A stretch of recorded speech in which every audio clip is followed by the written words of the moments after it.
여러분, 자식 농사 잘 지었다는 말 함부로 믿지 마세요. 내 몸 바쳐 키운 자식이 내 노후를 지켜줄 거라는 생각, 그게 바로 인생 최대의 착각이자 비극의 시작입니다. 평생 시장 바닥에서 생선 비린내 내 맡아가며 손톱이 다 닳도록 모은 돈으로 장만한 24평 아파트. 그게 제 전부였습니다. 그 전부를 아들놈 손에 쥐어준 날 제 인생은 지옥으로 떨어졌습니다. 어머니, 요즘 세상에 증여 안 해두면 나중에 세금으로 다 뺏겨요. 저희가 모실 테니까 걱정 말고 명의만 넘겨주세요. 며느리의 그 가증스러운 싹싹함에 속아 도장을 찍어준 게 딱 일주일 전입니다. 그런데 오늘 장을 보고 돌아온 제 집 문이 열리지 않습니다. 비밀번호를 눌러도 띠링 소리만 날 뿐 굳게 닫힌 문 너머로 아들놈과 며느리의 웃음소리가 들려옵니다. 제 자식의 목소리가 그렇게 악마처럼 들릴 줄은 정말 꿈에도 몰랐습니다. 제 이름은 68세 이영자입니다. 제 인생을 한마디로 정의하자면 생선 비린내입니다. 30살의 남편을 여의고 돌도 안 지난 아들놈. 하나를 지키기 위해 제가 할 수 있는 건 오직 하나뿐이었습니다. 새벽 3시면 어김없이 일어나 노량진 수산시장으로 향했습니다. 칼바람이 부는 겨울에도 민물에 손을 담가 생선을 손질했습니다. 손가락 마디마디가 굵어지고 손톱 밑은 검게 물들었지만 저는 행복했습니다. 이 비린내 나는 손으로 번 돈이 내 아들의 등록금이 되고 새 옷이 되고 따뜻한 밥이 된다고 생각했으니까요. 아들은 제 유일한 희망이자 신앙이었습니다.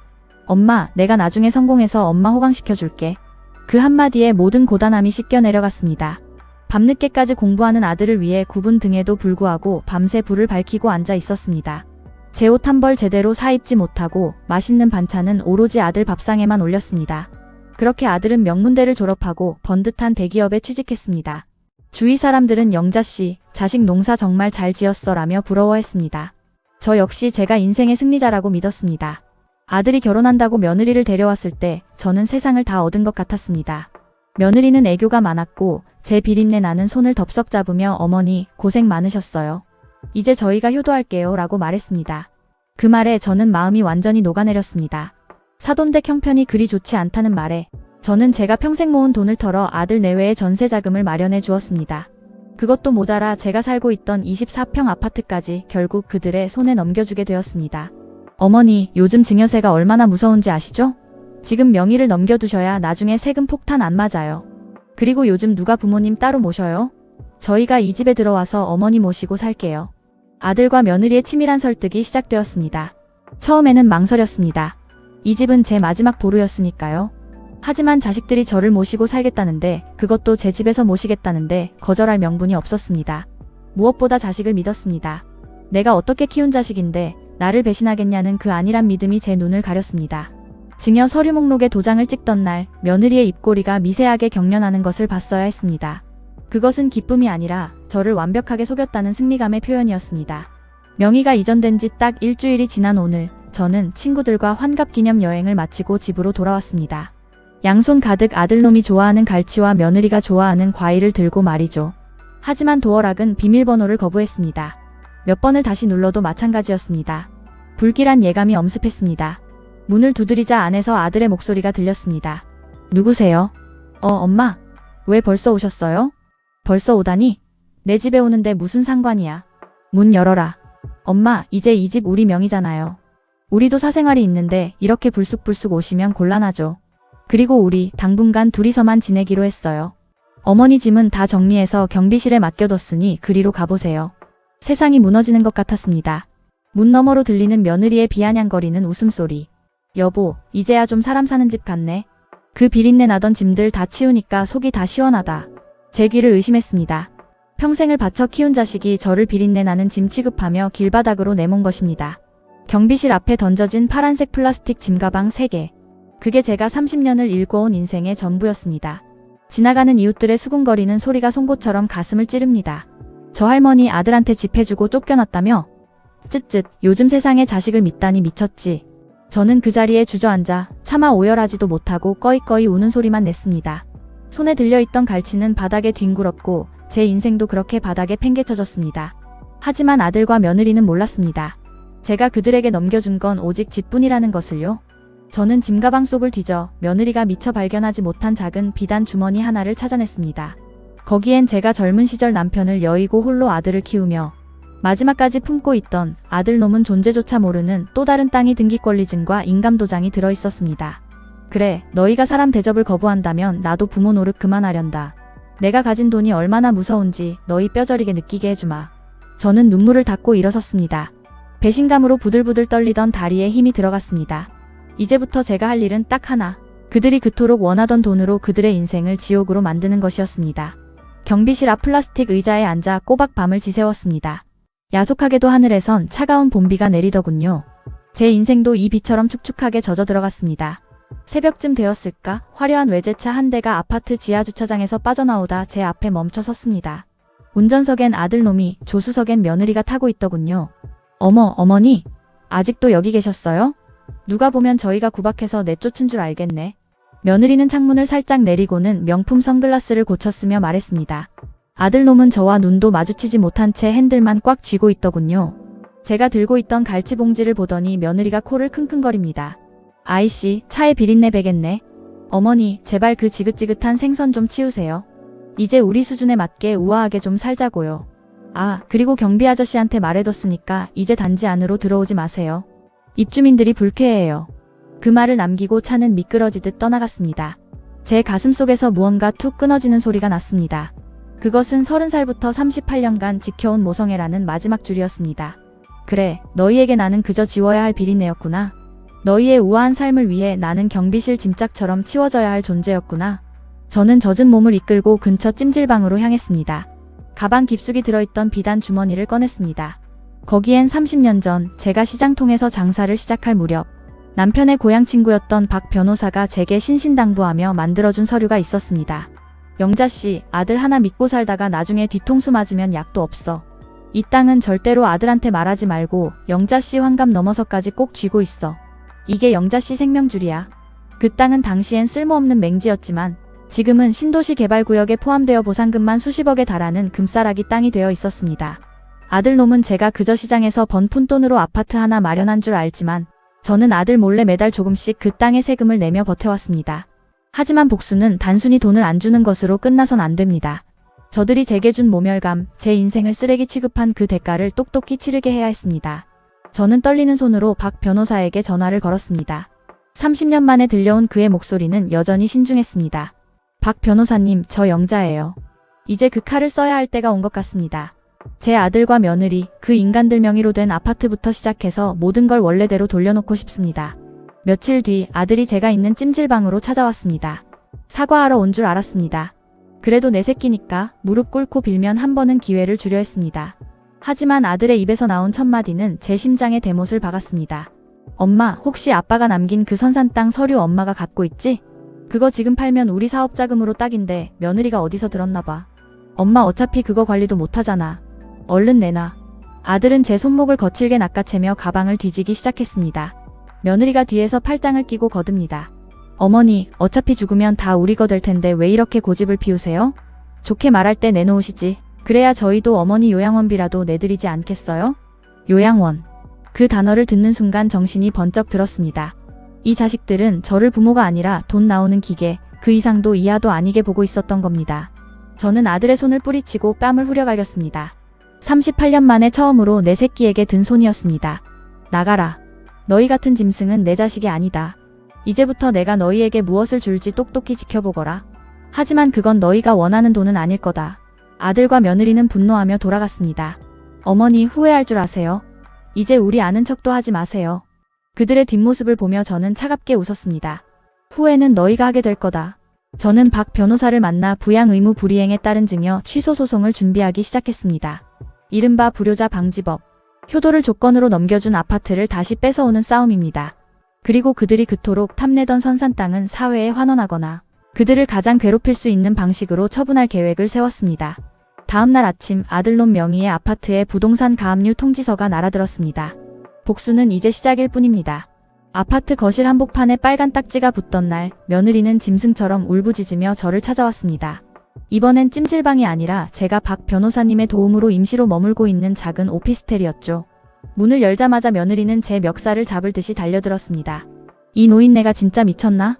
당신이 우리한테 해준 게 뭐가 있다고 감히 우리 아파트에 가압류를 걸어? 그 집, 우리 명의야. 당신은 이미 도장 찍고 나간 남이라고. 며느리의 입에서 어머니라는 호칭은 이미 사라진 지 오래였습니다. 뒤따라온 아들놈은 한술 더 떴습니다. 엄마, 이거 당장 취소해. 안 그러면 나 회사에서 잘려. 엄마 아들 길바닥에 나앉는 꼴 보고 싶어? 도대체 그 낡은 도장 하나 믿고 왜 이렇게 노망난 노인네처럼 굴어? 노망. 그 단어가 제 가슴에 박혔을 때 저는 깨달았습니다. 이들은 저를 설득하러 온 게 아니라 협박하러 온 것이라는 사실을요. 저는 차분하게 차를 한 모금 마시고 그들을 쳐다봤습니다. 내 아들아, 내가 잘리든 길바닥에 나앉든 그건 이제 내 알바 아니다. 네가 내 짐을 경비실에 던졌을 때 너와 나는 이미 남보다 못한 사이가 된 거야. 그 집 내가 효도를 조건으로 준 거 알지? 너희가 효도는커녕 나를 문전박대했으니 계약 위반이다. 법대로 하마. 제 강경한 태도에 당황한 아들 내외는 며칠 뒤 상상도 못할 짓을 저질렀습니다. 박 변호사님으로부터 급한 연락이 왔더군요. 아들놈이 법원에 성년후견인 제도를 신청하며 저를 치매 환자로 몰아세웠다는 겁니다. 영자씨, 아드님이 영자씨가 정신질환을 앓고 있어서 증여 취소 소송 자체가 무효라고 주장하고 있어요. 영자씨를 강제로 정신병원에 입원시키려고 진단서까지 조작하려는 정황이 포착됐습니다. 손이 부들부들 떨렸습니다. 자식이 부모의 재산을 뺏기지 않으려고 부모를 정신병자로 만들다니. 저는 그날 밤 아들과 며느리가 단둘이 나누는 대화를 도청하기 위해 박 변호사가 붙여준 사람을 통해 녹음 파일을 전달받았습니다. 여보, 그 할망구 일단 요양병원에 가둬버리면 끝이야. 거기 원장이 내 친구니까 치매 진단서 떼는 건 일도 아니래. 일단 가두고 나서 인감도장 뺏고 소송 취하하게 만들면 돼. 그 5억 아파트 절대 못 내줘. 그들의 목소리를 듣는 순간 제 심장은 얼음처럼 차가워졌습니다. 인간이 어디까지 추악해질 수 있는지 제 배 아파 낳은 자식이 그 끝을 보여주더군요. 저는 눈물을 닦고 박 변호사에게 말했습니다. 변호사님, 이제 제가 가진 진짜 재산을 쓸 때가 된 것 같습니다. 그 땅 지금 당장 매각 절차 밟아주세요. 제가 30년 넘게 숨겨온 땅. 신도시 개발 확정으로 보상금만 40억이 넘는 그 땅의 존재가 세상에 드러났습니다. 저는 그 땅을 매각하는 조건으로 대한민국 최고의 로펌을 선임했습니다. 돈이 힘이라는 것, 평생 시장 바닥에서 비린내 맡으며 천대받아온 제가 가장 잘 아는 생존 법칙이었죠. 아들과 며느리는 그 소식을 듣고 까무러쳤습니다. 자기들이 탐내던 5억 아파트는 그 땅에 비하면 껌값도 안 된다는 걸 알게 된 거죠. 그들은 갑자기 태도를 180도 바꿨습니다. 다시 오피스텔로 찾아와 무릎을 꿇고 눈물을 흘리며 빌더군요. 엄마, 우리가 잠시 미쳤었나 봐요. 다 며느리가 시켜서 그런 거예요. 엄마가 그렇게 큰 부자인 줄도 모르고. 아니, 부자인 게 중요해요? 엄마는 내 엄마잖아요. 제가 잘 모실게요. 제발 용서해주세요. 며느리는 제 발등을 붙잡고 통곡했습니다. 어머니, 제가 죽을 죄를 지었어요. 제가 임신을 해서 입덧 때문에 예민해서 그랬나 봐요. 아이를 봐서라도 한 번만 봐주세요. 하지만 저는 이미 그들의 속을 다 본 뒤였습니다. 임신? 예민? 그 가증스러운 연기에 더 이상 속지 않습니다. 저는 그들의 손을 차갑게 뿌리쳤습니다. 늦었다. 너희가 내 정신이 나갔다고 했지? 그래, 내 정신이 나가서 너희 같은 괴물들을 자식이라고 키웠나 보구나. 이제 내 정신이 아주 똑똑히 돌아왔으니 너희가 저지른 짓에 대한 청구서를 보내주마. 이제 남은 건 단 하나, 법의 이름으로 그들을 단죄하는 것입니다. 저는 증여 취소 소송뿐만 아니라 그들이 시도했던 성년후견인 신청 과정에서의 서류 조작과 명예훼손에 대해 형사고발까지 진행하기로 했습니다. 그리고 며느리가 그토록 숨기고 싶어 했던 친정 식구들의 빚, 잔치와 아들이 회사 공금을 빼돌려 며느리의 사치를 뒷바라지해 온 정황까지 모두 박 변호사의 손에 쥐어주었습니다. 너희가 지키려던 그 5억 아파트? 아니, 너희의 인생 자체가 이제 압류될 거다. 과연 아들과 며느리는 어떤 최후를 맞이하게 될까요? 제가 준비한 마지막 선물은 무엇일까요? 법정의 공기는 차가웠습니다. 아들과 며느리는 최후의 순간까지도 거진 눈물로 판사님을 속이려 들더군요. 저희는 정말 어머니를 사랑해서 그랬습니다. 연세가 많으셔서 판단력이 흐려지신 걸 걱정했을 뿐입니다. 하지만 박 변호사님이 준비한 결정적 증거, 그날의 녹음 파일이 법정에 울려 퍼지자 장내엔 싸늘한 정적이 감돌았습니다. 할망구 일단 요양병원에 가둬버리면 끝이야. 거기 원장이 내 친구니까. 녹음기 속 며느리의 표독스러운 목소리가 끝나자 판사님의 미간이 깊게 패였습니다. 판결은 명확했습니다. 부양 의무 불이행 및 폐륜적 행위에 근거한 증여 취소 판결. 제가 준 아파트는 다시 제 명의로 돌아왔고 아들놈이 제 명의를 도용해 받은 대출금과 며느리가 제 예금에서 몰래 빼간 돈 역시 전액 반환 및 손해배상 명령이 떨어졌습니다.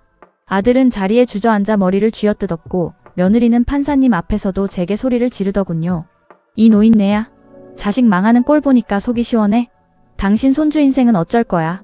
저는 대답 대신 싸늘한 미소를 보냈습니다. 손주? 내 인생을 쓰레기통에 버린 너희가 가르칠 자식이 과연 제대로 크겠니? 그 아이는 내가 따로 돌볼 테니 너희는 너희가 지은 죄의 무게나 견뎌라. 법적 처벌로 끝내지 않았습니다.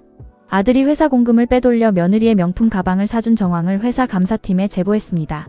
결국 아들은 횡령 혐의로 해고되었고 업계에 소문이 나 다시는 재취업할 수 없는 처지가 되었습니다. 며느리 역시 사치로 끌어다 쓴 사채 이자에 쫓겨 친정으로 도망갔지만 이미 거액의 빚을 진 친정 식구들은 그녀를 반기지 않았습니다.